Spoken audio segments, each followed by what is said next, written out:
Yuk jadi bagian dari dakwah kami. Dukung operasional dakwah dan sosial kami, raih pahala amal jariah yang terus mengalir sampai hari kiamat. Salah satunya dari sosial media dari seorang akhwat 30 tahun di Jakarta. Izin bertanya Ustadz, saya seorang mu'alaf, menikah dengan seorang ikhwan yang suka dengan kajian sunnah, tetapi diselingkuhi. Dari awal pernikahan hingga saat ini bahkan justru dilindungi dengan dan dibela oleh orang tuanya. Hati saya hancur hingga merasa berat sekali ujian yang bertubi-tubi datang, tetapi tidak ada tempat perlindungan dan mengadu. Sering sekali keinginan balik kembali ke agama saya sebelumnya. Apa yang harus dilakukan Ustaz? Tolok ukur orang itu baik atau tidak, bukan karena dia pernah ikut kajian sunnah. Ya, tolok ukur itu adalah orang ini baik memang sebagai praktisi agama atau tidak.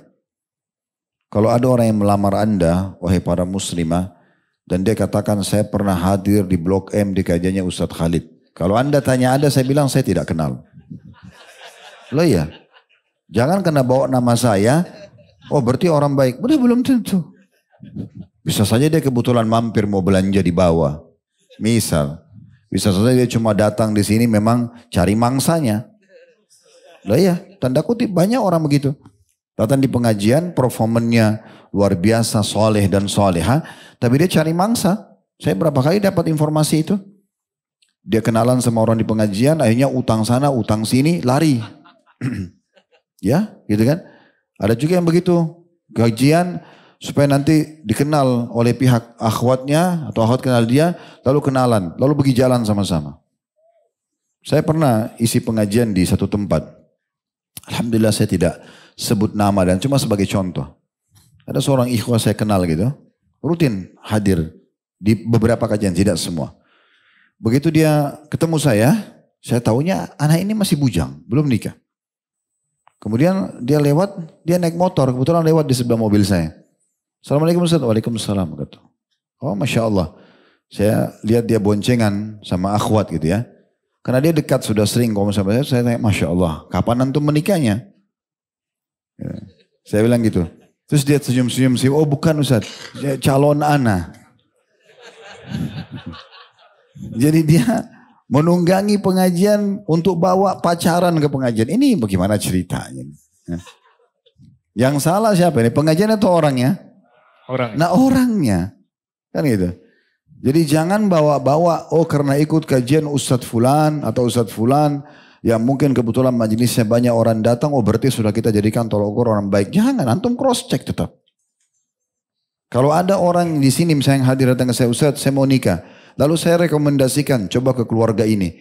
Jangan percaya 100% langsung orang itu baik. Saya cuma rekomendasikan, coba tanya dia di sana. Cross check lagi, kan gitu. Tanya lagi keluarganya, tanya jari lagi lingkungannya, cek medianya, benar gak? Istikharahkan.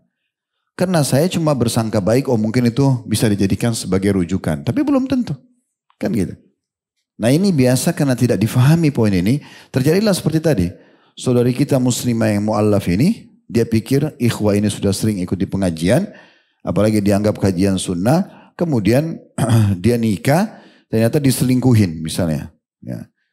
Lalu sekarang dibela oleh orang tuanya.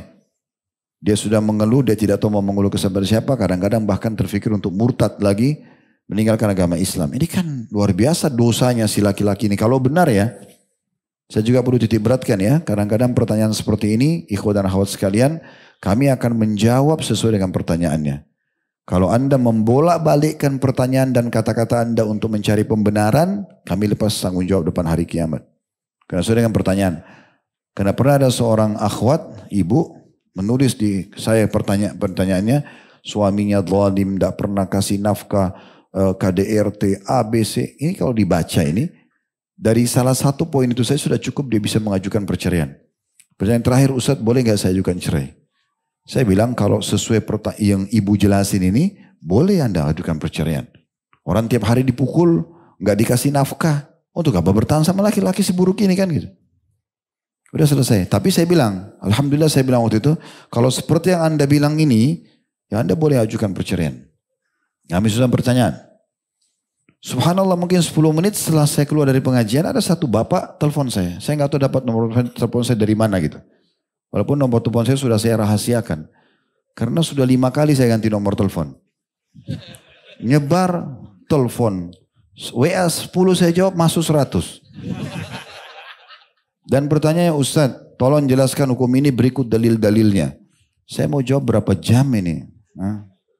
Kan tidak mungkin. 10 dijawab, 100 masuk. Ada yang telepon jam 3 subuh. Saya kira ada keluarga saya meninggal dunia atau siapa. Begitu saya angkat, Assalamualaikum seorang bapak. Ya, oh saya mau pastikan ini nomornya Ustadz Khalid Basalamai. Pak, ini jam 3 subuh Pak. Oh iya maaf Ustadz, selesai. Jadi agak unik kan itu. Ya. Jadi teman-teman sekalian kembali ke masalah-masalah seperti ini, hati-hati. Ya, jadi tetap cross check ya, terus harus hati-hati ya. Dan saran kami untuk ukhti ini, karena mengatakan tidak ada tempatnya, kalau kerabatnya sang suami tidak mau, Anda ajukan ini ke pengadilan.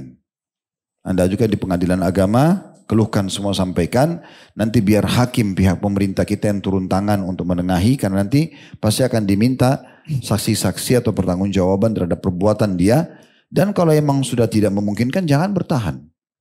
Saya termasuk orang yang tidak menyarankan rumah tangga dipertahankan kalau terus-menerus kesalahan besar terjadi. Untuk apa menghabiskan waktu sama orang begini? Kan gitu. Tidak pernah berhenti selingkuh terus kerjanya. Sekarang minta maaf, besok diulang. Dia minta maaf, bulan depan diulangi. Untuk apa ini? Yaudah biarin dia pergi sana sama selingkuhan-selingkuhannya, silakan. Jangan sama saya, kan gitu. Yaudah kita jalan dengan orang yang baik-baik saja, masih banyak orang yang baik gitu kan. Kalau ada orang yang selalu KDRT, kekerasan rumah tangga, selalu mukul, selalu marah-marah. Diingatkan gak mau tahu, didatangkan orang ketiga menasihat tidak mau dengar. Jangan bertahan. Untuk apa menyusahkan hidup kita dalam kondisi seperti ini ya? Karena Allah SWT menyuruh menikah dengan orang yang baik-baik akhlaknya. Dan minta kepada Allah Subhanahu Wa Taala. Ingat, jangan terpengaruh dengan performanya, tetap di cross check ya.